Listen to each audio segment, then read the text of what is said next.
اللہ جب کسی سے ناراض ہوتا ہے رزق نہیں چھینتا، آب و دانہ بند نہیں کرتا، سورج کو حکم نہیں کرتا کہ اس کے آنگن میں روشنی نہیں پھیلانی، چاند کو نہیں روکتا کہ تیری کرنیں اس کے ویڑے میں نہیں پڑنی چاہیے، بلکہ اللہ جب کسی سے ناراض ہوتا ہے سجدوں کی توفیق چھین لیتا ہے۔ سجدوں کی توفیق چھن گئی تو پھر سمجھو اللہ ناراض، اللہ راضی نہیں ہے۔ اور اگر سجدوں کی توفیق نصیب ہو جائے، کسی نے واصف علی واصف مرحوم سے پوچھا تھا کہ کیسے ہمیں پتہ چلے گا کہ ہماری نماز قبول ہو گئی ہے، تو انہوں نے کہا تھا ایک نماز کے بعد دوسری عطا ہو جائے تو سمجھ لو پہلی قبول ہو گئی ہے۔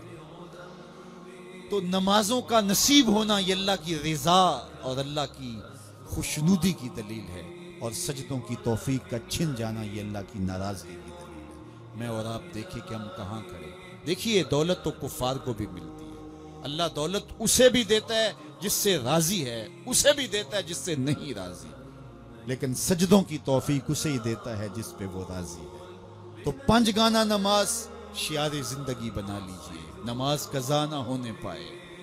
قیامت کے دن بے نمازی اس صف میں کھڑا ہوگا جس صف میں نمرود کھڑا ہوگا، جس صف میں حامان کھڑا ہوگا، قارون کھڑا ہوگا، شداد کھڑا ہوگا۔ مجھے بتائیے ہم میں سے کوئی یہ گوارہ کرتا ہے ہم اس صف میں کھڑے کر دیے جائیں جہاں دشمنان خدا کھڑے ہوں؟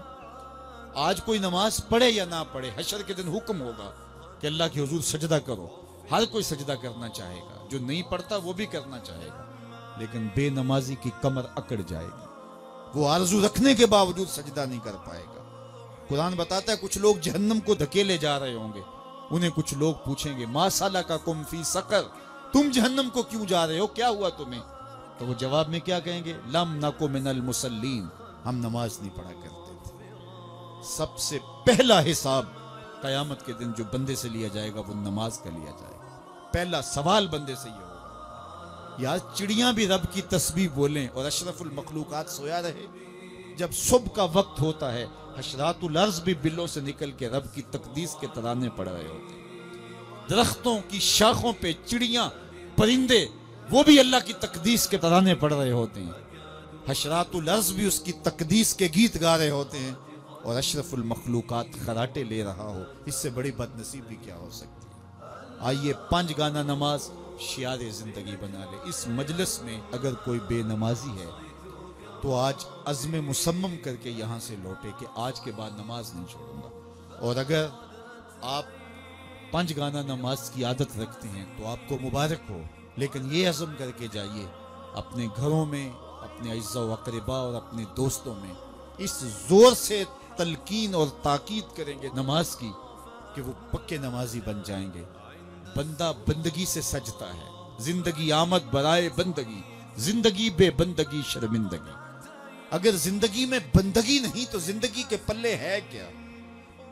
علماء نے لکھا ہے کہ یہ سارے درخت حالت قیام میں ہیں، چوپائے حالت رکوع میں ہیں، مینڈک تشہد میں ہیں، اور حشرات الارض سجدے میں ہیں، اور انسان اشرف المخلوقات ہے، اس کی عبادت میں درختوں کا قیام بھی رکھا گیا اور رکوع بھی رکھے گئے اور سجدے بھی رکھے گئے اور قعدے بھی رکھے گئے، اس لیے تاکہ اس کی عبادت تمام مخلوقات کی عبادات کی جامع بن جائے۔ لیکن اس کے باوجود اللہ کے حضور سجدہ ریز ہونا پسند نہ کرے تو بتائیے کیسے رحمتیں اس کے اوپر کریں گی؟ خوش نصیب تو وہ ہیں جو 5 گانا نماز ادا کرنے کے بعد تہجد بھی قضا نہیں ہونے دیتے، سجدوں سے اللہ کی حضور حاضری پیش کرتے ہیں۔ سب سے زیادہ بندہ اللہ کے اس وقت قریب ہوتا ہے جب سجدے میں سر رکھا ہوا ہوتا ہے۔ انسان کے اشرف اعضاء اس کے سر میں ہیں، بولنے کی قوت زبان سر میں، دیکھنے کی قوت آنکھیں سر میں، سونگنے کی قوت ناک سر میں، چکھنے کی قوت زبان سر میں، سننے کی قوت کان سر میں، سوچنے کی قوت دماغ سر میں، اور سر مالک کے در پہ۔